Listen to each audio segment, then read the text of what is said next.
This is Chris Hansen. Chad doing Rip City Radio here. It's your favorite basketball player, Tyler Hansbrough. This is Jamie Hudson. This is TJ Hoochmanzada. And I'm going to let y'all know something. Duke sucks and Duke will always suck. You're listening to It Just Makes Sense. It Just Makes Sense. Listen, this podcast is not about being right. It's about being entertaining and sometimes right. Be nice to find somebody who love you as much as you love them. Dance to my favorite song with that person. I probably should have kept that in me because that might be in my vow book. Are you kidding me? Shedeur Sanders. Oh, here we go. Retire his number. It has nothing to do with the fact that his dad is the fucking coach. Screw you. You want to defend it? Defend it, please. We're back. Clear eyes. Full heart. Can't lose. Play like a champion.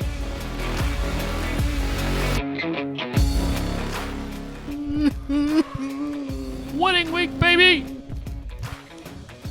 We finally lost our final singleman. Going to the chapel and we're gonna get married. Going to the chapel and we're gonna get married. This podcast has been going on so long that the number of major life events that has happened while this has been going is insane.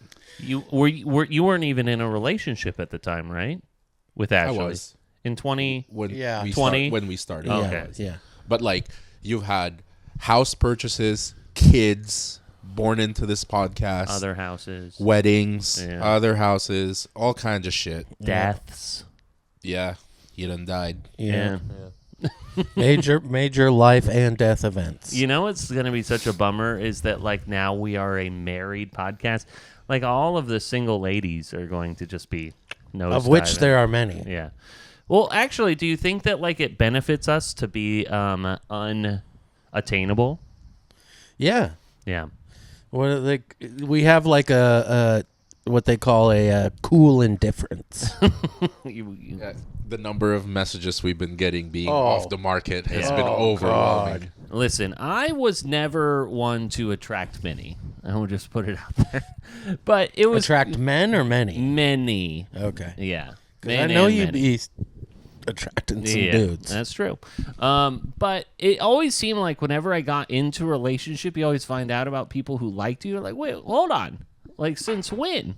It was because you were desirable. All of a sudden, people They like you now that you're saw not you as available. A piece of meat. It was called a Corey and Topanga effect. Yeah. That's what it is. Yeah.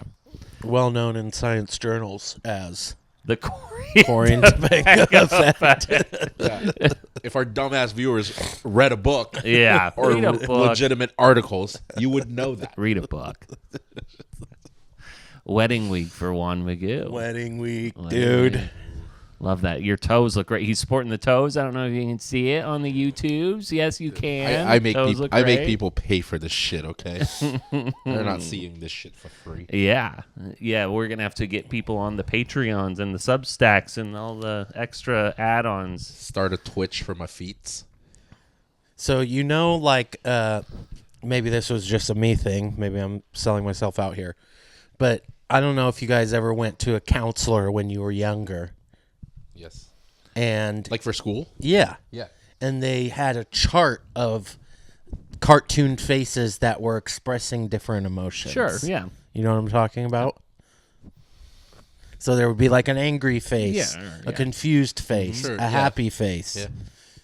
Leading up to your wedding, if you had to choose 3 of those faces as to how you feel 4 days out, Constipated face? You got constipated face? what are the faces you're pointing at? It would be the emoji from your iPhone with all the teeth showing. Yeah. Mhm. Is that like a... That's not bad. No, it's a very positive, like... Okay. Not nervous. Not nervous. I don't think Because I see that emoji as... Like, I don't know. I see that emoji as like I'm happy. Okay. Really? Yeah. Okay. Or you could also interpret that as like I'm up to something. Yeah. Or the person who just doesn't know how to smile in photos. Yeah. Also that. All teeth. Mitch's the, ex. The Amy. Yeah. Okay, so very elated. Yeah. Yeah, I think there's a lot of realizations like the last couple weeks, and it's all positive things. And then you kind of like reminisce back and like all the shit you used to do. It's like, hell, I never thought I was going to get married. But Here we are. I'm a very simple man. I only want a couple things. And I think the best feeling is like, it'd be nice to find somebody that will love you as much as you love them. I want to find that person, marry them, and the only other thing I want is to dance to my favorite song with that person. Those two things are coming true on Saturday. That's beautiful one. Wow. My goodness. I should have kept that in me because that might be in my vow book. Maybe I shouldn't have. Maybe don't. Ashley maybe doesn't cut listen. that out. She got plenty of time. I don't know. She's a P1. She is, but like it's a busy week. I can't imagine she's very making focused. time for IJMS. No, because she's only off Friday, so she's just counting down the fucking minutes at work. Well, considering the wedding itinerary, unless it's built into it, it's not happening. So Yeah. there are things happening at 6:33 p.m. Right? Like, I mean, it is. Seriously? The one thing I saw that I didn't even know what it meant. Between 8 o'clock and 8:30 on wedding night, we're doing golden hour photos. Oh, nice. I was like, what the hell is golden that? hour. Yeah. It was like, oh, when the sun is setting and you're gonna. I'm like, oh, yeah, I didn't know any of this shit existed. Yeah, those are the photos that you're gonna hang in your house. I want. That's rehearsal night? No, that's wedding. Wedding night. Yeah, we just did for that. like 20 minutes or whatever. Yeah, we did So that. I guess if you're a great. guest, you don't notice that shit. No, not at No. all. Yeah, but I was like, even through preparation and planning all of this, what's always been important to me was like, not the little trinkets that people forget, but I was like, what food and drinks? I want people fat and happy, and I want to like spend time with the people that are here. Yeah. I don't want it, and I know it's like about us, and we have a lot of like private time, and we made sure of that. But I want to like see people, and I want to talk to people. So we have set aside time where like, yeah, dude, we're just gonna hit each table, take a quick photo, Mingle. say hi to everyone, and I'm really excited to see the photo booth. There's just a dude sitting there making sure that no drunk asshole like breaks his fucking machine, because it's one of those machines that are just like. It's like a big video camera. Yeah. And technically you could, as a guest, just like figure it out. Mm-hmm. But it's part of the thing you're paying them for is like, yeah, I'll just be there. I'm like, Yeah, cool. the Austins had that at their wedding. Yeah. And a group of children basically took it over. Oh, really? And they wouldn't That's why leave. kids aren't allowed at weddings anymore. Yeah. But I want, Fuck them kids. I told him, he's like, is there anything you want me to do besides just like sit here and man the machine? I was like, try to be like a mild Verizon salesman at the mall. Yeah. Get people to do this Yeah. shit. Like, I want to see a bunch of yeah. photos. Yeah. But you're also allowed to drink and eat. Yeah. Yeah. Yeah. So get a little Oh, drunk. I was Yeah, like, well, don't you dare fucking get up and eat, dude. but also use the referral code Miguel and Ashley, and you get 10% off your first month. Maybe a free iPhone. We Maybe. I really want. I think one of the best things that's gonna come out of this is like, if you ask Ashley, I hoard a lot of shit, mostly like photo booth strips. You are known for that. I don't like throwing shit out. I don't like throwing cards out. I think people took the time to like, like you get a thank you note or you get a Christmas card. Like, we're going to get one next year. I'm like, so what? Like, these are like personal things. I just don't like throwing them out. I put them in like a shoebox. Sometimes she beats me to it. But I think the best thing is going to be looking at going to say beats me. all the photos after. Yeah. I think the photographer, professional shit, like the photo booth, and then the QR code. There's going to be a QR code on the table. Mm-hmm. I just want to see like a bunch of photos from this day, and I think it's going to be pretty damn cool. The one piece of advice that I got around the photos, and I will, pass this on to you because I know you're looking for unsolicited advice during the podcast. I'll take advice. It was just like and you're probably going to do this already, make Ashley feel like $1 million. Oh, yeah. $10 million. gas that girl up during the photos. Tell her how beautiful she is, how much you love her, all that. And you're going to be doing that anyways, but just like have a conscious reminder for that type of a thing, because like, you know, that will show through in the photos. That will just absolutely show through. Yeah, and I totally agree. I think if you're really good at this already, cutting through the awkwardness. You know, like I say, it's only awkward if you make it awkward. Yeah. You Try know, make it awkward, but yeah. Which there's gonna be moments where it's like just the two of you, and it's like, okay, you know, what do we do? There's like so much angst and like joy built up.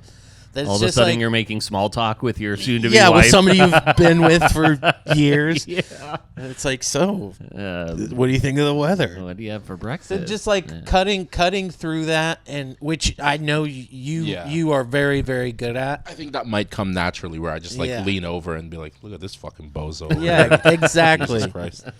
And wore Adidas slides to the wedding like a piece of shit. And the other thing, at least I know for Jara, and Ashley might be like this too, where, you know, they've put so much effort and thought and energy into this, where, you know, there's some tensity that comes with that and some stress, which I'm sure you've already experienced.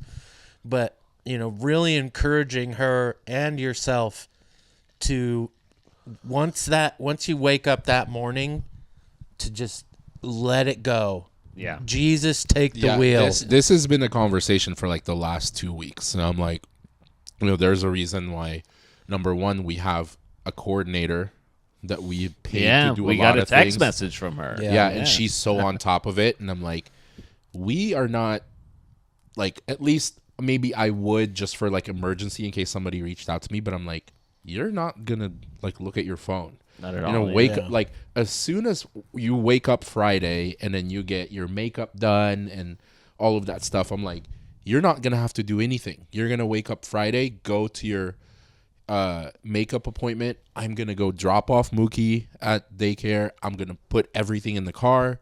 When you get home, we're just driving to the venue and we're chilling. Yeah. Yeah. The thing that I told myself was, my number one priority and our number one priority is each other's joy. When it comes to that day, that's literally the only thing that is important, is just creating that joy and that memory with one another. So that's all I would say. Right, yeah. If you can take care of that, then everything else will fall and he in had place. he had a rainy wedding, and we all smelled like wet noodles, and it was a great time. And it was great. It was amazing. So that was all Men's Warehouse, though. It's just the starch. So much It was starch. just the starch. But that was actually pretty cool. I love your approach too. And obviously, like, stresses come with weddings and such. But it's like, you know, when you talk about your focus being on the people who are there, your objective is to get married and hope that they show up too. So, so as long as all those things happen, everything else is gravy. I think Ashley's got one stress, and it's like, don't be late, because I've been late every day for the last 5.5 years. It was pretty impressive, because I just was like, hey, do you have like a loose schedule? I texted her this past weekend, and she sent me 3 different documents of every schedule, contact information, and of course, because she's a graphic designer, it was just all beautifully, you know, color done. coded. Yeah, I think she might sell.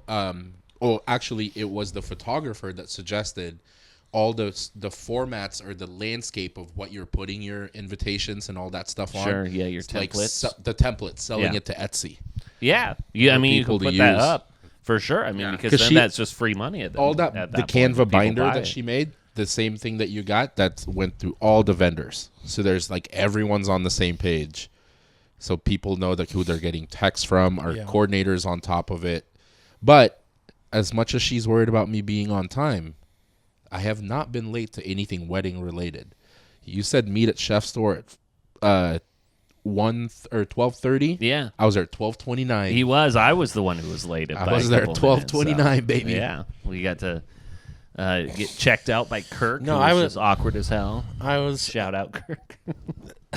I was saying earlier that as long as you're with me and Peter, Mitchell, Jordan, You're gonna get there on time. The three dads that wake up in the crack of dawn, and the one guy without a kid who just wakes up early. He's up so for early. no fucking reason. Oh my at all. gosh, Jordan is up so early all the time. Like he should come over and hang out with my kid, who's always up. Jordan's at just 5 o'clock hour. programmed to have a 5:30 tea time, whether or not he's playing golf that day. Right, it just is a wakes tea up time. early. He's up there, thinking about hitting And balls. how in do the you range. drink? Like, not always, but like, how can he drink as much as he did at your place? Wake up for a fucking 7:30 Incredible. tea time. Yeah. Like, it's insane. Yeah. Fountain of youth there for good old Jodes. So Is that it? He's like mid I know. 30s, right? Yeah, his body probably hurts. Let us know, Jordan. Very exciting wedding week. We've talked about. I mean, it's an 18-month engagement. So Why does it seem so long? yeah, it's funny because I was reminding my boss, like, hey, by the way, I'm going to be gone, Friday. Blah. It's like, so many people at this stage in your life who are getting married, right? We went to Matt's bachelor party in Roanoke, and then we did, Mexico, and now we've got the actual. I'm like, this is just the actual wedding now. Everything else was. I feel like mine's not as normal time-wise. I think I'm a little late compared to like everyone I know that's gotten married. Age-wise? Yeah, you're later. I feel like most people do it. I'm like, celebrating my 10-year wedding anniversary. yeah, this so year. most people do it Yeah. like late 20s or early 30s is usually when they get married. Yeah, so the 20 fact that for Ashley, it's normal. I think 33, Sure. it's normal. But for me at 39, I feel like it's You're aged like a fine wine, my It dude. is interesting to just like what is like normal getting married day, age. At 26, like that was young, right? I was thinking Jesse, but like Jesse got married 7 years ago, so he was 33. Yeah, now he's going to He's be 33. Now he's retirement age, just based off of Just around the corner. Old Yeah. as balls. old as balls. So yeah, next week, I guess we'll talk about the wedding and Next week, it's going to be the first podcast episode in 5.5 years where I'll have jewelry. That's true. Yeah. I will have real jewelry on. Maybe I'll take all my rings off. I asked I'm like, hey, do I have to take this off in the shower? She's like, you're used to wearing jewelry from like Claire's, aren't you? Or Piercing Pagoda. I'm like, yeah, they turn green. She's like, well, this is real.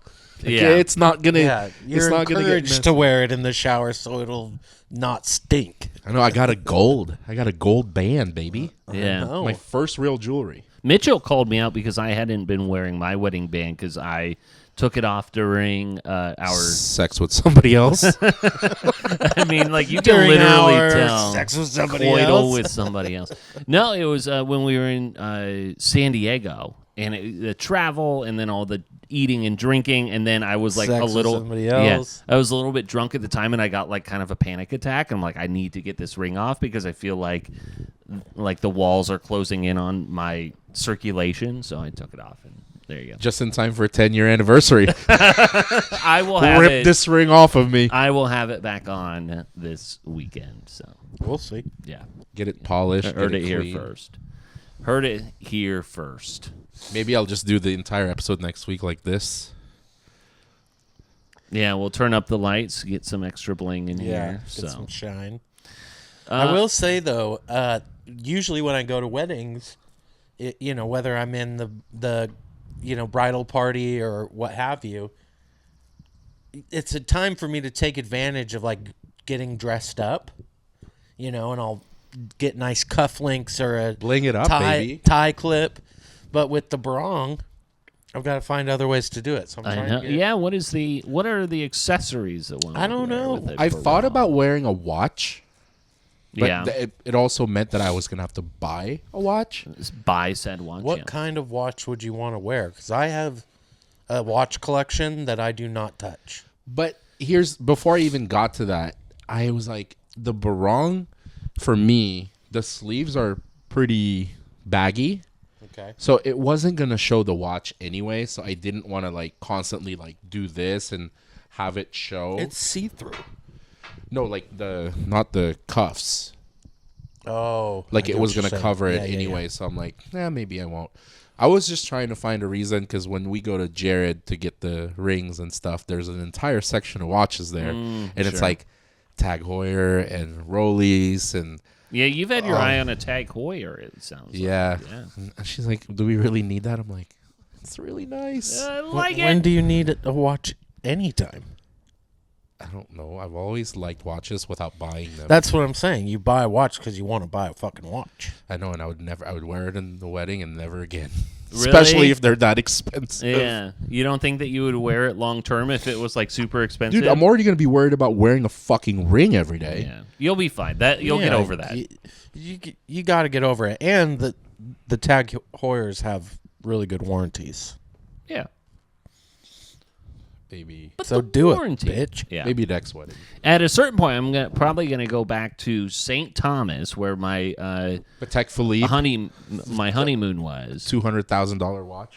Oh, I put on $100,000 watch in St. Thomas. That was incredible. But no, I wanted the a Breitling. It was like a blue watch. It just like looked incredible. It was like around $6,000, and I did not buy it then. Breitling's I did not have $6,000 10 years ago. Believe it Breitlings or are not. out of style now. You got to go Patek Philippe. They spent $250,000 Oh my on a gosh, watch. Yeah. You imagine wearing $250,000 on your fucking wrist? No. No, I mean like, I'm And not then, like, Tom banging Brady it on the here. table. Yeah, and be like, whoops, It's like, oh shit. whoops. Yeah, I just found a scratch on my 3-year-old Apple Watch, and and you're I'm pissed. devastated. Yeah, I'm sure that. Does Apple fix it? No, No. not at all. And the thing is that the battery runs out so quickly on these, apparently too. What is the point of an Apple Watch? You just want to be able to read your text by doing this, or what? Well, for me, it was for health purposes. So you could like track heart yourself. rate and stuff. Yeah. Okay, that makes sense. Other than that, It's a convenience thing. I was having a lot of trouble, especially with like the iPhone 14 or whatever, actually knowing that I was getting a phone call. Like, I did not have like the right settings, or like the vibrate settings were just all too weak. I didn't know how to turn it on. So like this like lets me know that I'm actually getting a phone call now. I don't know. I'm having a hard time understanding. Like, to me, it would make more sense if you get an Apple Watch so you don't have to carry and lug around a big ass phone in your pocket. But you still carry it. Everyone I know that have an Apple Watch, they still carry their fucking phones. Are you texting back from your watch? No. Or it's mostly like notifications, and then you pull your phone out. I do text back from my watch, but it's all through voice. I'm not writing out Voice to text, or you're actually responding voice to text. Like, health shit I get, but for like counting steps, my phone does it, and I always have it on me. The other thing, which doesn't relate to you, having a young baby where you're holding them so Yeah. much and you're getting calls and texts, That's a it's good point. way easier to go like this than to pull Trying out my to- phone. Just to see who it is maneuver and not around. answer instead of pulling it out and not answering. or I can like quickly tap and be like, Fuck you want? What do you want? Yeah. listen to my baby scream for How a much? couple minutes. How much is an Apple Watch? I don't know, $300, More than that. I'd I'd say 400. 5. Okay. But it's, with anything you get from fucking Verizon or T-Mobile or whatever, you don't pay anything up front and you pay $12 a new month. phone. Yeah. But let's see. So how did we? Oh yeah, we were talking about the accessorizings of the wedding. I was trying to figure out how we got to Should Apple I pierce Watches, my ears? but- Is my question. Pierce your ears? Do the dangling cross though. Be a Gen Zer. Just one? Yeah, just one. Okay. All I know is with the barong, a necklace wouldn't make sense because Yeah, you I'm have not, it buttoned I'm all not the wearing way a up. chain. A watch or a bracelet, I could see. Could you, if you were planning on wearing a belt buckle, you could have like a big belt buckle maybe and kind of like tuck it into the shirt. I don't That's think. going to be a hard no, Pete. Yeah, I don't know. That's why I'm not planning on accessorizing. Maybe if you're here. going to a Texas Filipino wedding. Yeah. I'm definitely going to wear a watch. I'm not going to wear this watch, though. I am feeling a little bit weird about the current state of my hair. I'm in this weird in-between phase where I feel like I need to tighten up the sides, but I'm fine with the length up top. That's a good thing to tell your barber. A barber barber could not would handle absolutely that. figure that Could out. not handle that.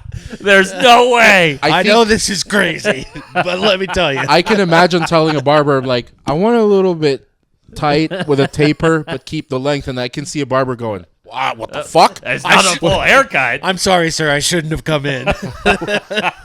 How do I do that? And it's 10:33, and then just walk the other way like super bad. That's when I see the barber just pack up his fucking clippers and he goes, I should have just stayed in bed. You stumped me. I've never Just heard of stayed in this. bed. But I mean, like, I'm gonna have to pay full price for just like a little side cut here. No, if you go on most barber websites, you can choose like a trim.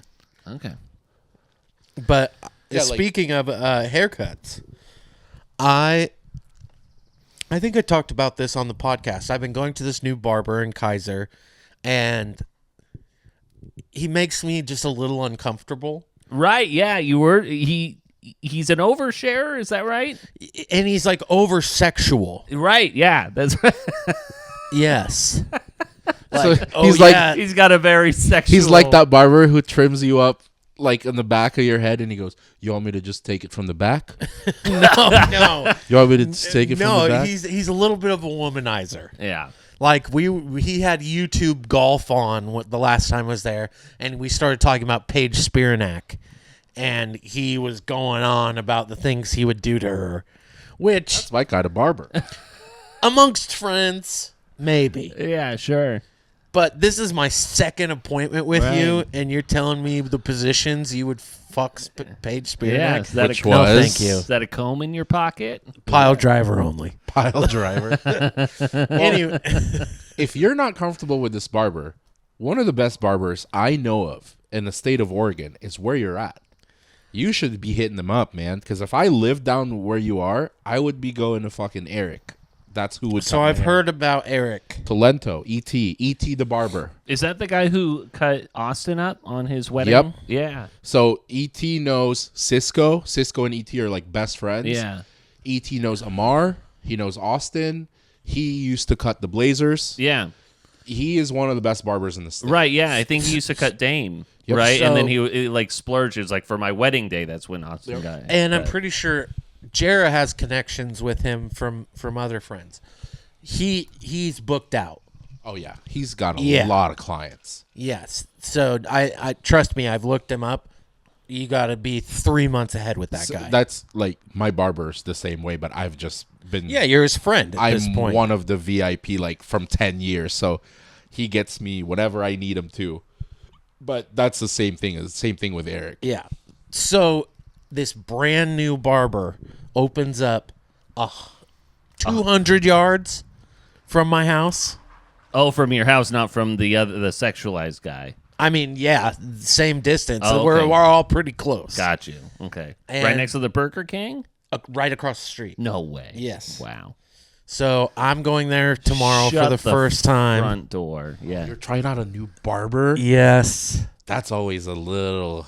But I wouldn't say sketch, but you But know. my haircut is so simple. You Yeah. got So simple. such a white guy haircut. Yeah. That's why. Yeah. Is this a minority barber? It is. You cannot go wrong. It with a is. minority barber. So My wedding week, my gal was sick or she had to leave or whatever. So my wedding Karen, haircut. Karen couldn't come through for you. Screw you. What was her name? She was hot though. Nancy? No, but Julia. I used to go to Hair M before I would then go to Jesus. But no, but yeah, my wedding haircut was someone Black I've never and gotten a Mexican barber barbers just, you know, it opens up a new world for haircuts that you might not get. It doesn't mean that you have to get lined up, but like they can do a fade, they can do a taper, they can do a drop fade, a burst fade, and all that shit. It's crispier. It's crispier. It's not some great clips, fucking sport clips type shit. Yeah. You know, Yeah, so we'll see if I show up on your wedding day and I with a look hat, then we know With a he fedora. fucked it up. That's his accessory, you know. The photographer's Turns like, out, hey, one I of your got another hat. One of your groomsmen is wearing a Kono pulled pork hat. Can we ask him? No, he would never. You know what he would wear? Franklin's barbecue. A duck's hat. No. Dude, how fun. Your wedding photos, he's wearing an Oregon Ducks hat that would You could be say a lot of things about me, the Pete. greatest I thing. do have some class, okay? That will turn into one of those shitty prank videos where I just take the hat and run it over to the lake and fucking toss throw it. it. It would be incredible if that Yeah, should have been a just- bet, a Just long-term in bet. in the back of a photo, I throw on the Oregon Ducks hat. That I might do that. Yeah, Dude, just in the whoop. beginning stages of this whole planning, Ashley's like, so I'm thinking like tropical glam, like a lot of burnt orange and pink and green. And as soon as she said green, I'm like, what shade of green? Yeah, well, let's. She's like this, and I'm like, all right, we're good. Yeah, it was real the, dark green. It was the same thing where she's getting hints that I was about to propose fucking a couple years ago, and I came home and she's like, I decided to do my own nails because she got a gift of one of those like heat lamps for the shellac. Mm-hmm. So I come home from work and she's doing her own nails, and she fucking pulls it out. It's goddamn Carolina blue. Oh God. And I was like, hey, I'll Venmo you right now if you'd like to do your nails. And my thing was, I could not judge that there was nothing wrong with what she did. She did her nails perfectly, but I had to come up with something where I'm like, I don't know, like, you might want to get them professionally done. I just had to make shit up. I'm like, just go to the salon. Go to the salon. Just You don't deserve get the same experience. I was like, let's not do this. Come on. Unbelievable. Absolutely unbelievable. You know what's also unbelievable is the fact that the Colorado Buffaloes have retired Shedeur Sanders' fucking jersey. Are you kidding me? Obviously, Travis Hunter, Heisman Trophy winner, he gets his, retired. But the fact that the Colorado Buffaloes haven't retired a single number from their 1991 championship season, and you get 13-12. Shedeur Sanders, 0-1 in a bowl game. Oh, here we go. Retire his number. It has nothing to do with the fact that his dad is the fucking coach. I think this is just you finding ways to Screw hate. you. You want to defend it? Defend it, please.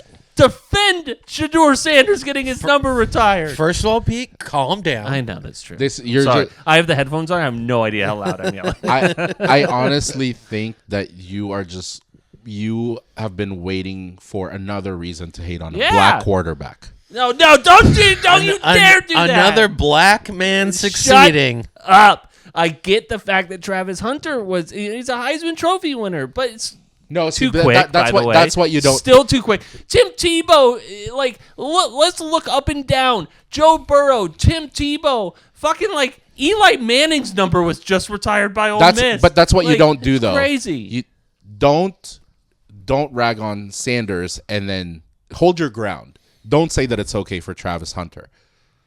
It's not yet. I mean, it's fine eventually. No, it's. But the fact that you don't even have 1991 championship Colorado Buffaloes even being acknowledged, and there he is. I'm just giving you shit. I don't agree with it at all. thank I think it's ridiculous. Here's the thing. Sanders is a nice player. Yes. Pretty fucking good quarterback. But you take every factor into this. As great as he is, and the 400-yard games that he did for Colorado and all that shit, the total record, does not match up getting your fucking number retired. I get that. Yeah. He was 1-8 against top 25 teams. Like individual accomplishments outside of weekly stats it doesn't legitimize fucking getting your number retired. You did not make a bowl game. You have not been to the playoffs. Both him and Travis Hunter, because I'm not even going to look out for Travis Hunter here. Yeah, you won the fucking Heisman as a two-way They went to player. the Alamo Bowl and they lost. But Whatever, but there's how many Heisman winners have had their number retired? Not a ton. Not a ton. We're talking some big fucking names. If you're just focusing on Colorado by itself and not college football as a landscape, if you're going to retire a Colorado Buffalo player, Cordell Stewart should be number one. If his number isn't retired, no one else's number should be fucking retired. He's the best Colorado football player I've seen in my life. Yeah. I don't think somebody existed before. But like you said, the Burrows and the Johnny Footballs and the fucking Tim Tebow's and all that, those guys haven't had their number retired. How are you doing it for Sanders and Hunter? Yeah. That's insane. And this quickly, too. And I think that, like, I found it fascinating. I didn't know Alabama has retired 0 numbers in their college football. Think about that. Think about all the people who have come by through Alabama football, and obviously they have chosen to go a different route. Do you think it's a case of, like, I'm not saying this is justifying it or legitimizing it, but you look at a program like Alabama and you look at everyone that's come through, it makes it a hard decision on who you retire. I mean, they've had so many fucking great players. At what point? Yeah, at which point? Who do you retire first? And you're cutting straws at that point. It's like, do you open the floodgates and say you have to retire fucking Henry Ruggs and Julio Jones and all this shit? At least start with your Heisman Trophy winners. But like with Colorado, again, this is not justifying it, but is it like an easier decision for them? Or like, we had somebody that was good enough. We don't have to have the Alabama problem. But he was good enough. We want fucking banners up there. See, but Sanders wasn't good enough. But like, here's the thing. I considered that same argument, right? But then if you take that argument, then Cardell Stewart would already be up there. If they're looking for any opportunity to retire a number, they would have taken some people from that national championship team. I have heard you, Peter, mostly me, talk a lot of shit about Dion and Shedeur and the Sanders family in Colorado and the nepotism and all that. And I've been on the side of defending it for a long time. I don't think there's a lot of defense here. Yeah. It's wild. Because you can argue, and I think it's hard to argue, but you can argue Travis Hunter. I think it's way too soon. Yeah, I mean, eventually. Way too soon. Yeah. But you can argue it. Sure.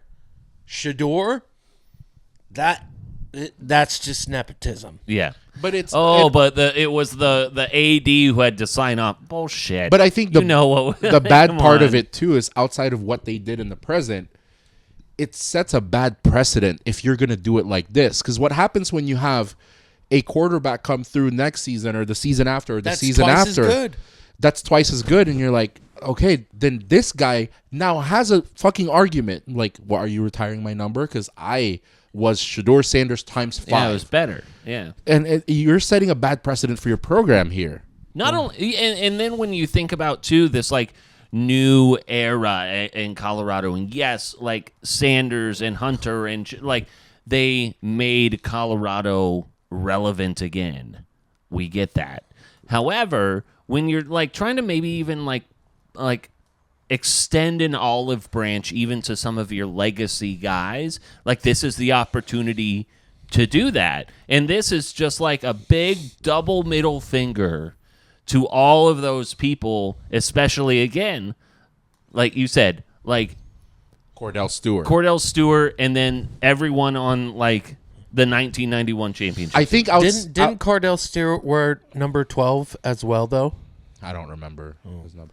I think outside of the big middle finger, which I don't disagree with, it seems like a reach or a desperate claim is a desperate reach for like staying relevant, because it's like, okay, the Sanders family kind of brought us back into prominence. Like now people are talking about Colorado. Now we're selling tickets, right?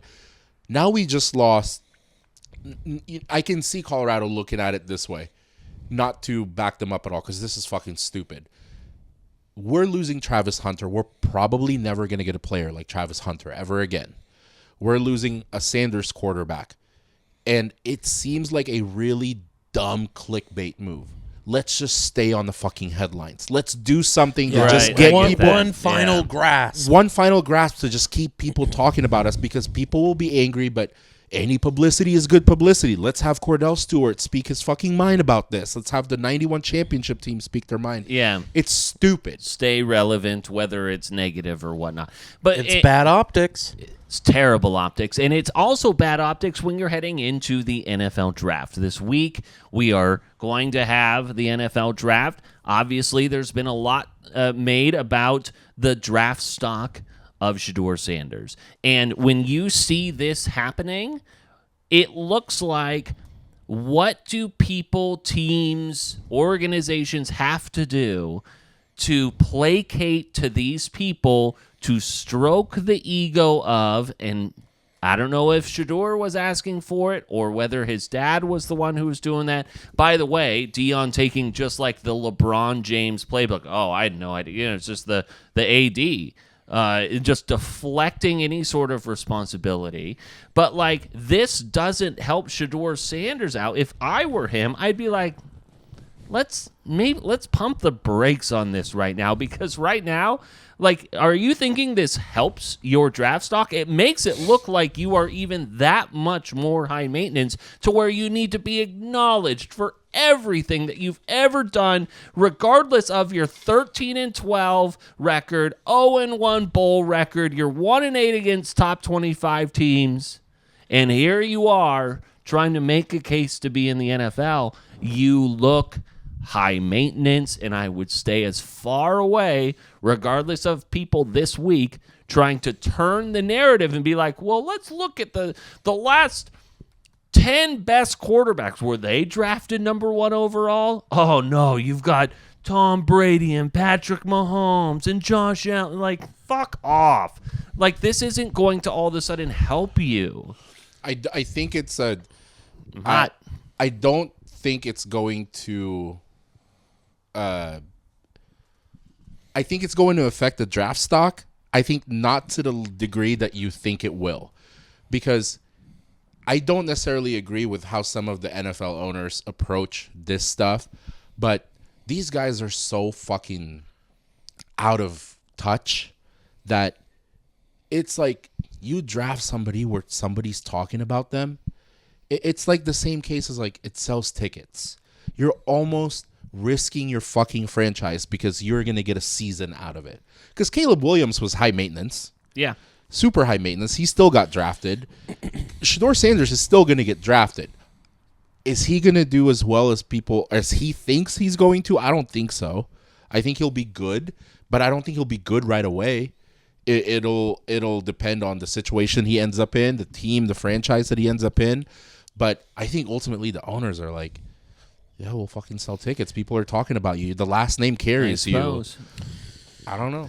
Yeah, I don't think that NFL teams at the end of the day give a shit, because the teams that need a Shedeur Sanders, they're desperate as it is. And honestly, I think that all this attention is really doing him harm in the long run. Sure. Because I do think that he's going to be a decent quarterback, maybe above average. But because there's this expectation and the name and everything that goes along with it, people are going to say, oh, he's not good, because the expectation was so high. You know, He set the bar too high for himself where like he could possibly not meet it. Exactly. And I think that's a great point. No team that's playing for Super Bowls and playoffs, we're not talking about them. Yeah, they don't think about We're talking Shedeur about Sanders. desperate fucking teams. We're talking about the Giants and the Panthers, The Browns. The Browns. These are the teams we're fucking talking about. who are struggling to fighting relevance versus actually trying to win a game. Would we rather suck and be relevant, or? But you're looking at as an owner, these guys aren't always like, yeah, winning brings a lot of things, but it doesn't always happen like right away. Yeah. So they're like, we're thinking about winning in 3 years, but What can we do now? what can we do to make a profit now? What can we do to sell tickets now? These are what the desperate teams are thinking of, aka last couple jobs that we've been at. What can we do to fucking make money now? Yeah. And they do the short term. Let's get Shedeur Sanders. That'll sell tickets. That'll sell merch. Yeah, two things. And one is to answer against that line of thinking. Is that like GP2, Gary Payton II, was very much He was a great player at Oregon State, but he had a very outspoken dad to where when I was covering the NBA, and I think this has been reported, like there were teams who just did not want to deal with the outside noise and the criticism that could or would come from a very outspoken Gary Payton. But finally, the Milwaukee Bucks took a flyer on GP2, and then he turned himself into a pretty darn good player. I mean, he was a good player, but I mean, he had to overcome his father in that situation in order to, get the opportunity. Shedeur Sanders, I think, from how good a player is in their sport relatively, is better than GP2 in that. And so I'm glad you said that last part. This is where I think you have to be fair, regardless of your personal feelings with certain players. I don't disagree with those factors, with having a very involved and outspoken family member that will be there and talk your ears off, like Jaw's dad and the LeVar Ball and all that. Yeah. Ultimately, your fucking skill level will carry you. Yeah. Gary Payton II is nowhere near like a LaMelo Ball in his sport. Correct. Yeah. Shedeur Sanders, I would say, is top 20 best quarterbacks last season. Top 20, top 25. He's Probably top 15. He's not good enough to get his fucking number retired this early or ever. But you can't deny that as much as Dion is annoying or he's annoying, he's too overconfident, he was pretty fucking good. He's a nice fucking quarterback. Yeah. Agreed. And the one thing that he has going for him is, sure, Deion Sanders is his dad, but Deion Sanders, who was talking him up and gassing him up all these last couple of years, was also his head coach. Yeah. And he's now the head coach of a D1 program. I don't know if he's going to have as much time on his hands to gas up his professional football player's son. I think that this next year, once Shedeur gets in the NFL, we're going to see a lot less of Deion's involvement, which I think is good for everybody. Also, think about this, Pete, because you can kind of separate like somebody being a dad and somebody being a coach and a dad or whatever. And Deion's like the only example of that because everyone else is just a spectator. They're just showing up, they're retired, whatever. But I think nepotism could not be proven more right when it comes to retiring his fucking number. But at the same time, you cannot force nepotism if you're not good enough. Michael Jordan's kids is the number one example. The number one example. Because people can talk shit about Bronny James. There's 400 players that could make it in the NBA. No matter what people say, Bronny's good enough. He's on a roster. He drops 30-something in the G League. He will bust anyone's ass that's not in the league. I promise you that. Him and his brother are good enough to be in the league. But like an 11th or 12th man in the league. So there's a difference in levels there. Yeah, Shaq had a son who played at LSU. Sharif is Shaq. You're talking about fucking influence. Shaq is there. Jordan's there. Who was the most annoying to the public? LeVar Ball. Yeah. One of his kids was not good enough. Lonzo and LaMelo Ball. Are you questioning if they're fucking good enough? They're good enough to be in the fucking league. You cannot force nepotism no matter how big your name is. Yeah, well, LeVar Ball's third son. Well, he played at UCLA and then stole stuff in Korea, right, or Japan or something. But now he's a top performing rap artist. Oh, But like LiAngelo is not like LaMelo got in trouble. Yeah.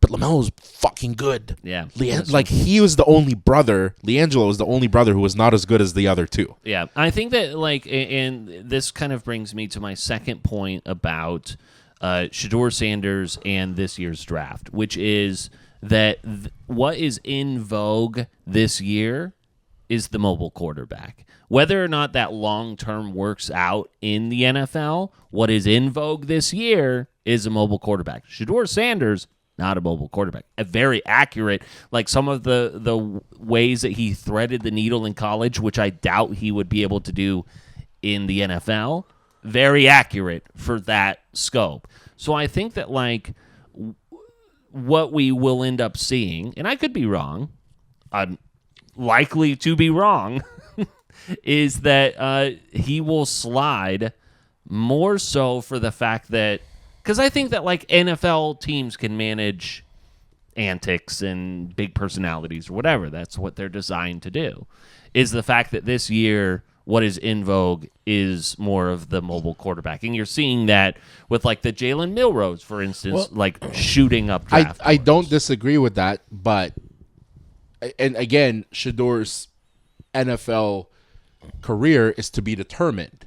We're all waiting to see what happens in the next couple seasons, but as much as it's become a mobile quarterback league, Drake May's getting a shot. Yeah. Bryce Young is getting a shot. Will Levis is getting a shot. Anthony Richardson was looked at as a mobile quarterback. How many times did that guy fucking rush outside of like a goal line offense? You know, and then you look at accuracy and arm strength, Shedeur has it. So if people like Drake May and Bryce Young are getting a shot, I see people giving him a shot. It's just up to what he can make of that. Yeah. I'm also curious what's his drop point? If you're saying he's dropping, where was he at in your mind and what is he at now? Well, I think where he was at in my mind, I mean, I've never been high on Shedeur. We all know that. Yeah. But I mean, like, where some people had him Top 5. was top 5. Yeah. Like, I mean, Cam Ward will be drafted number 1 overall. And then we're going to get, where does Travis Hunter go at that point? I'll tell you right now, Travis Hunter goes to Cleveland. Yeah, he might. Travis Hunter is going to the Browns. And not to shift gears here, but I know we talked last week about Travis Hunter going to the Browns, and you guys asked me what position is he going to play, and I said pretty definitively cornerback, defense. This is a Barstool take. He's going to be a receiver. I saw that too. Yeah, well, it was on a Barstool podcast, but it was... It makes sense, though. It makes sense with the point that they made. Like, he needs the ball in his hands to be electric. What's that guy's name? He's a very, like, Peter would suck his dick type guy. Rico Bosco? No. Wait, what are you, like, for Barstool? No. He was on a Barstool podcast. I'm pretty sure he's an NFL Network guy. Oh. DJ. Daniel Jeremiah. Oh, Daniel Jeremiah. Yeah. I mean, like, Daniel Jeremiah is one of, like, the most, like, popular NFL, like, draft predictors. Exactly. He's one of the biggest prognosticators, projectionists, whatever. Yes. Yeah. So he was on Pardon My Take last week. Or, whatever. And they asked him that exact question. The Browns look like they're going to take Travis Hunter. What is his dominant role going to be? He's got to have the ball in his hand, so the receiver makes more sense, and I think that's the point they were making. Yeah, and he said, I think that he's going to be a receiver 1 and a defensive player 2. I think that he has enough talent that it makes sense to get the ball in his hands as much as you can, and you can only control that on offense. Yeah. Which I found very interesting, because then you have Jerry Jeudy and Travis Hunter at receiver. Maybe you get Milroe in the second round. Go Browns, baby. Yeah, I just think that, like, Travis Hunter might get broken in half as a receiver. Especially if he plays for the Browns. Yeah. It's bound to happen. Anyways, it does seem that, like, our top 3 is shaping up to be Cam Ward, Travis Hunter, Abdul Carter, even in the top 4 with Will Campbell, the LSU offensive tackle, to the Patriots. And then, like, you start kind of, like, jockeying, like, what's going to happen with Ashton Jeanty. Ashton Jeanty was kind of, like, top 10. Now it looks like maybe he's top 5. Who knows? Like, and this is something that I saw today, and that what Adam Schefter was talking about, which is the possible movement of players who are on the final year of their rookie contracts. Those guys being Kayvon Thibodeau from Oregon, who's with the Giants. You have George Pickens, who may be angling for a bigger deal at year's end, and the Steelers, I can't imagine, will want to pay George Pickens type. Evan Neal as well with the Giants. So I am so curious what type of like draft leverage some of these guys on the final year of their rookie deal will have. And Travis Etienne is on the final year of his rookie deal as well. So do the Jaguars take a flyer on Genty knowing that, like, we don't want to pay Travis Etienne? So I think that to me is going to be such an interesting tell on draft night. Yeah, I think you're going to see a lot more of that, especially when it comes to the running back position, because there's a lot of strength in the running back position in this draft. I think a lot of those guys like Etienne, who are at the end of their rookie contract, are going to be wearing a different jersey next year. I think it's been clear as far as proof year in and year out, where outside of like drafting linemen, which is always a safe bet, especially if they're in the top 10, if you're a lottery pick. But how many times have you seen teams draft based on a need for a position instead of taking the best player? Yeah. And I think I've always erred on the side of take the best fucking player and find a spot for them. You do not give up on the best player. We saw that with Mario Williams and Reggie Bush and all that. Like, take the best fucking player. And that goes for every sport. Like, you know, how many times have we seen it in the NBA? You know, why didn't you take Kevin Durant? Kevin Durant was the best fucking player available. Yeah, because you thought you needed a big man. Yeah, we're good at shooting guard. We're good at the wing. Yeah. Take the best player and find a spot for them. Right now, NFL.com has Shedeur Sanders going number 9 to the Saints. Kellen Moore is going to be your first-year head coach there, which I just don't know if I'm a first-year, and I don't know how much say a guy like Kellen Moore would have, but hopefully like a little bit like, hey, this is my guy, especially Kellen Moore, a former quarterback himself. It goes like, do I want to saddle myself? Is this how I want to do it? And obviously you have Derek Carr, but I mean, he's constantly hurt. I just don't know if all of a sudden you go, yep, at 9, we're going to go ahead and take a quarterback versus like other teams that feel like they're in a good spot to just go offensive lineman. And like you said last week, you never regret taking an offensive lineman. Do you see it where, like, if Sanders drops low enough that a team like the Cowboys, which fits the whole Sanders personality, would take him? Well, there's been conversations between the Cowboys and the Browns. So Dak Prescott. Yeah. So apparently, God, sorry for you. As a Browns fan, yeah, that's exciting. Jerry Jones coming out on Tuesday saying we're having a lot of conversations. We're let's see, what was his exact quote? Let me see if I can find it. Writing with Cooper Rush. Like, we're having a lot of Browns versations. Yeah. Yeah, so he said on Tuesday, Jerry Jones in his pre-draft news conference, that the Cowboys are, quote, working on pretty substantive trades regarding players, although offering in around the NFL draft, offered no specifics as to what that was. But it's kind of like, you know, you're just dangling a carrot to make it seem like what you're doing is relevant. You know, a franchise is uses the word substantive. A senile motherfucker. Yeah. You know a franchise. We're cooking something up. You know just watch. Franchise is in the shitter when you are happy about possibly getting Dak just to get you in a divisional round and fucking lose. Yeah. Listen, we're on the end and the ESPN trade machine, and there's a bunch of things that say that the trade would go through. Dak Prescott on the Cowboys is shit. Dak Prescott on the the Browns.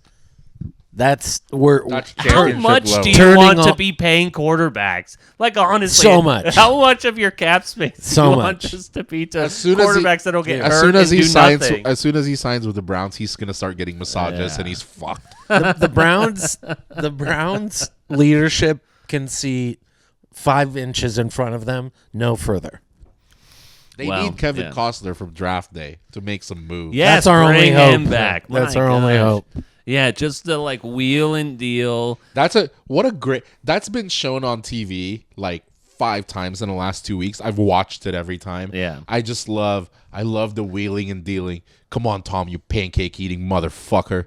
Make the deal. You want Bo Callahan. Say it with me. You want Bo Callahan. Bo Callahan. So, let's see. Anything else within this first round? When's the Anyone draft? else? It's Thursday through Saturday. So day 3, like we were talking about, when all of the Oregon Ducks usually get taken. Oh, in 2 days? Yeah, we're don't be so surprised. So yeah, I don't know.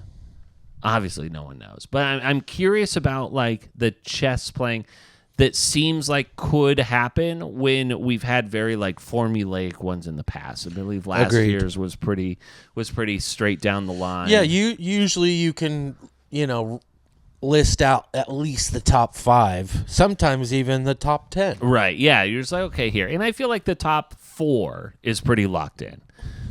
With Cam Ward, Travis Hunter, then you have Abdul Carter. and Wes Campbell. Those are your top 4. Will Campbell. Will Campbell. I'm such an expert at this. Yeah. So, and once you get to 5, I think all hell breaks loose. I'm really excited to watch the 3rd round at his wedding. At his wedding. Yeah. Just have that on. Hope you don't mind. With the first pick in the Juan Magoo draft, Listen, he selects Ashley Collins I made from a- Oregon City, Oregon. I made a decision to just time the wedding day on 3rd round of the NFL draft instead of a prime Saturday in college football. Yeah, against with your Colorado. team playing. Yeah. And what was the score? They won by 30? Yeah. Freaking Oregon. That's confidence right there Yeah, in I my guess team. So, yeah. So Having the bartenders fucking, dude, get me a drink. Also, Are you what's watching the this score? Oregon State Washington That- State game? It's pretty close. Honestly, if Caleb wouldn't have thrown up in the yeah, bathroom, there was that. I would have complained about the bartenders. They Yeah. literally weren't serving people, being like, "Hang on, Oregon State's about to run a play." Yeah, your bartenders did suck. They sucked. I remember having like a really attitudey bartender also. Yeah. I didn't have a problem with the bartenders. Oh, yeah. I had a problem with Yeah, Caleb it headbutting. was the same Probably bar, was the same one. bartender that told me I couldn't take a poof off my weed pen. Really? Yeah, At your Outside? own wedding? yeah. I'm the only dude in a tux, and I walked off into some bushes, and I was taking a puff, and they walked up to me and were like, not here. Oh my gosh. You know what state we're in, dude? Like what, a fucking vape? Like, come And on. it's like, do you know who I am? This is the only day in my life I'm going to say, do you know who I am? You see this tux? I paid half price for this. I venue. own this bitch. This is I paid starch, bitch. $500 to be here. You got such a good deal on your wedding venue. This is starch, motherfucker. Let's see. We have, before we get out of here, we've got the NBA to talk about a little bit. One thing that I've thought is so interesting is just looking at our long-term bets. So last week, we placed 3 bets. I added a 4th.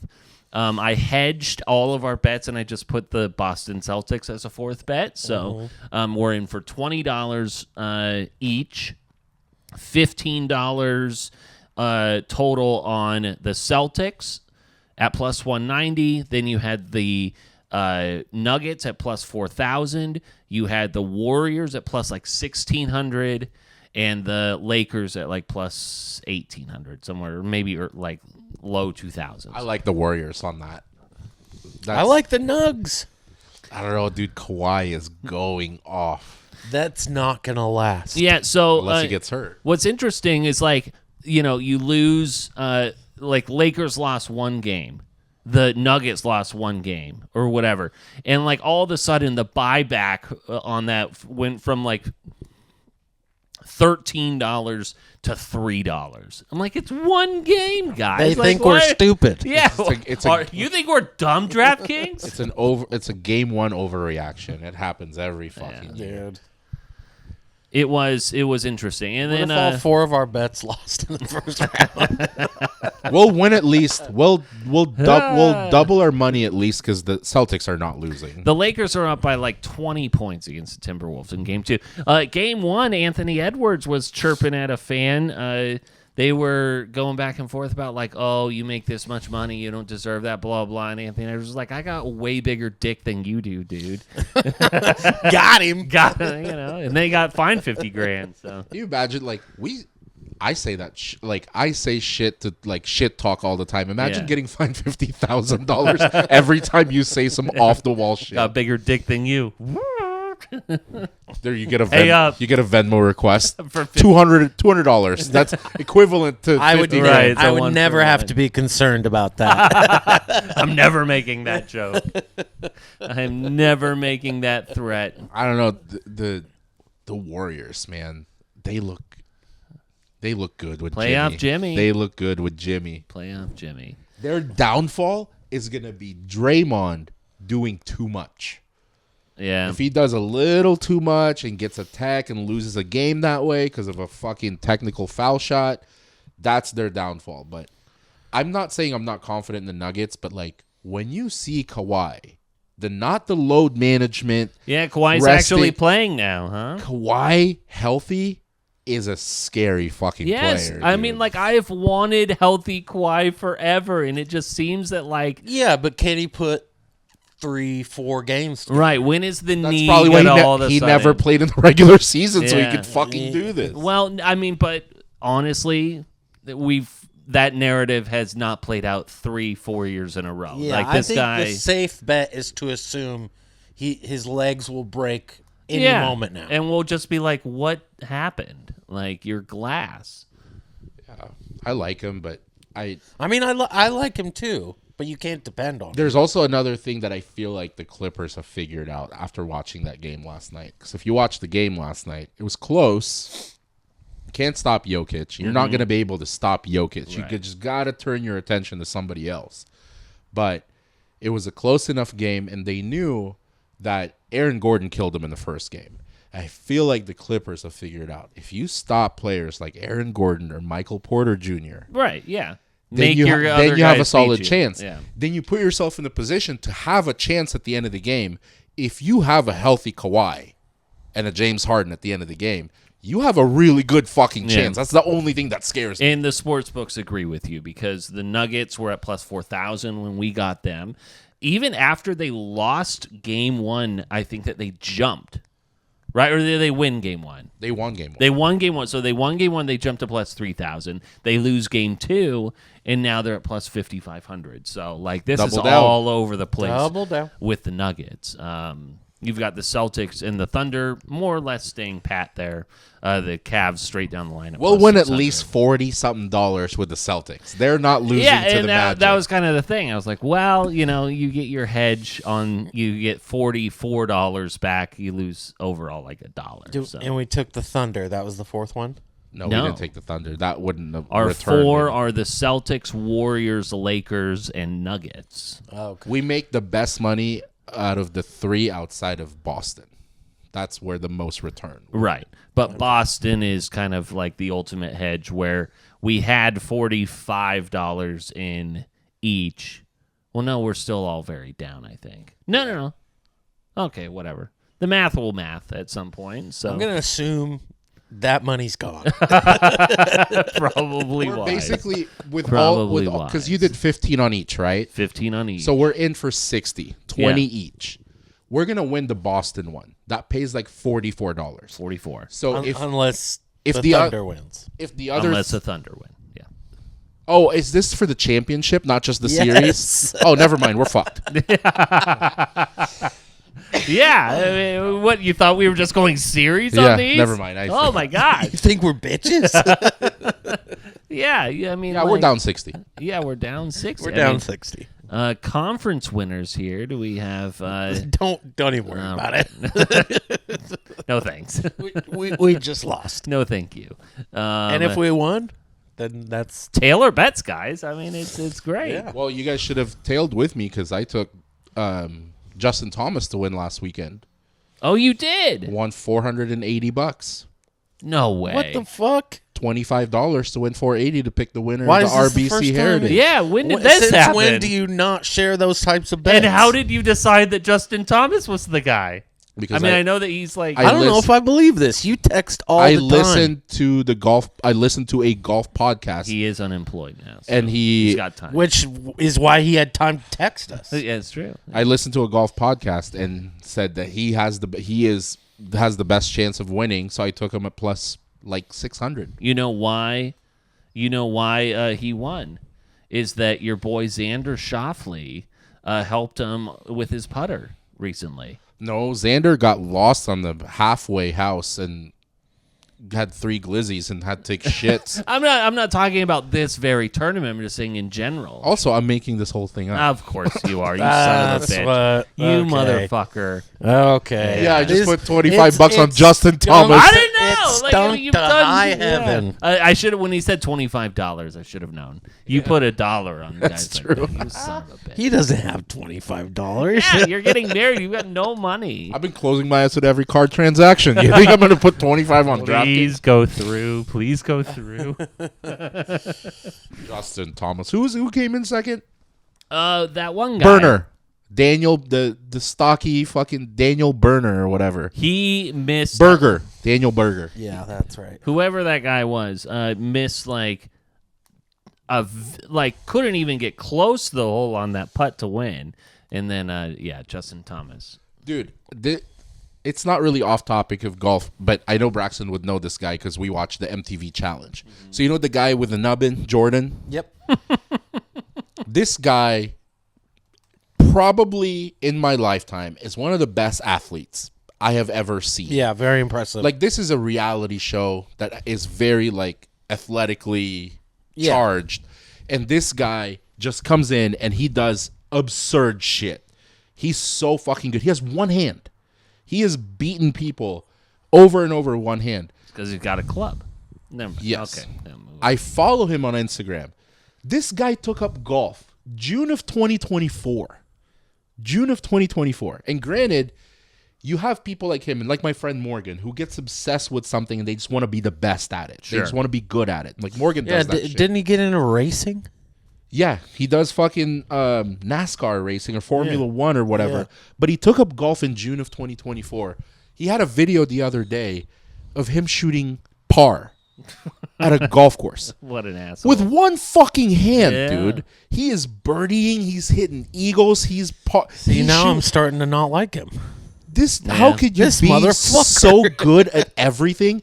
Golf is one of the hardest things for me. And he's like a good-looking, muscular dude. He's always him. in shape, and he shoots 72 at a fucking course, and he's learned golf a year ago. Less than a year ago. Now I'm angry. Yeah. Sometimes you are just gifted. Like Morgan, who fucking gets up and goes, I'm going to run a marathon without training, and he fucking does it. Yeah. Like, how do you fucking be good at everything? Well, so this brings me to the final story of the night. Better be good. It is very good. It's a little old, but I caught it, I think, after we recorded last week.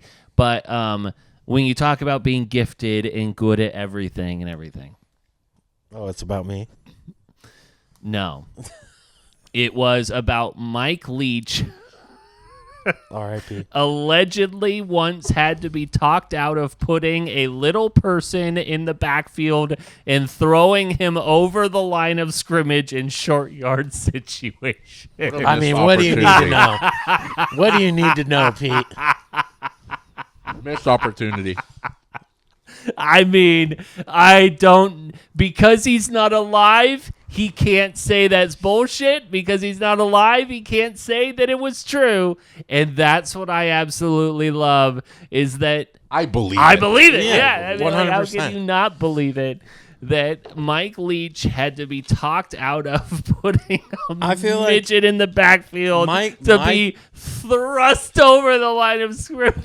Mike Leach is going to be kind of the scapegoat for a lot of these stories. Right, Yeah. they're just planting him as Yes. as the Ghost Rider. For the next 10 to 20 years, we're gonna. Oh yeah, this one time Mike Leach told me he was gonna do this. I want to know how many of these types of stories exist. It's kind of fucked in Well, a with way a guy where, like Mike Leach, you could say anything and people would be like, "Oh he's yeah, so, probably." he's so off the wall that you can. It is a little fucked up though, because like you have these stories that where people can't defend or argue because they're dead. Yeah. You like, how many Kobe stories do you believe? I mean, these guys all have podcasts, and they're like, yeah, Kobe one time did this, Kobe one time did this. I'm like, I don't know if I believe all of this shit. This guy can't come in and fucking defend himself. Speaking of stories that are hard to believe, you believe that Kanye sucked his cousin's dick? What? That's a story?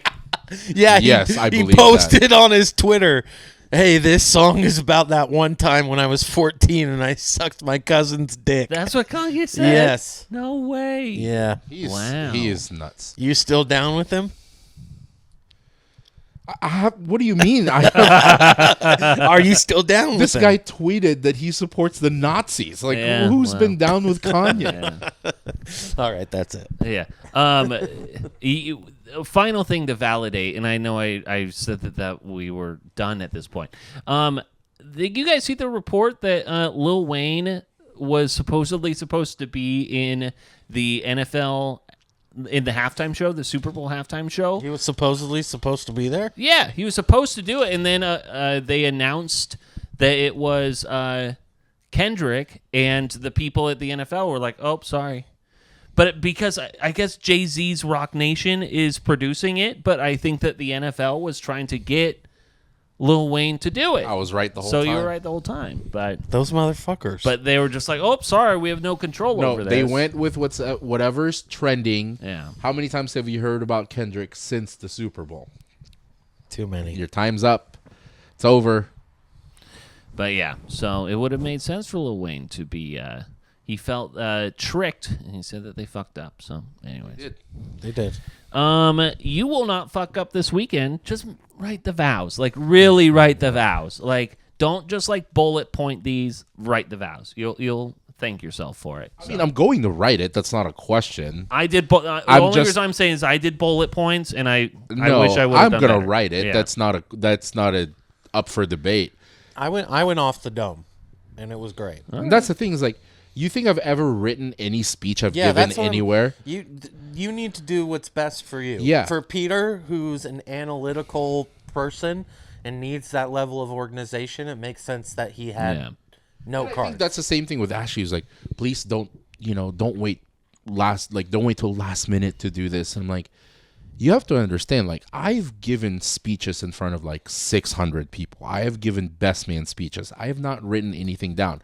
Am I gonna write my vows? Yes, but I don't work the same as other people. It's not something I write 6 months in advance. So I was just gonna say, like, I think after the time that you talked in front of those 600 people, they said you're never gonna give a speech again.